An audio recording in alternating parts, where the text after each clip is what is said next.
వందలేళ్ల క్రితం ఆ కొండ అవతల ఒక రాజ్యం ఉండేది. ఆ రాజ్యం గెలవాలంటే సముద్రాన్ని దాటాలా. కాని ఆ కొండ మీద ఒక సైన్యం ఉండేది.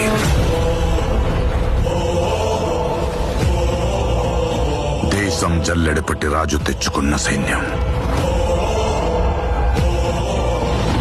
కులం లేదు, మతం లేదు, భయం అసలే లేదు. వాళ్ళ దైవం ఆయుధం, వాళ్ళ ఆయుధం ధైర్యం. రేంబగళ్ళు కొండ మీద నుంచి సముద్రాన్ని కావలి కాసేవాళ్ళు. శత్రువుల రక్తంతో 100 సార్లు ఎరుపెక్కిన ఈ సముద్రానికి సాక్ష్యంగా ఈ చోటు ఎర్ర సముద్రమయ్యింది. రాజ్యాలు పోయుండాయి.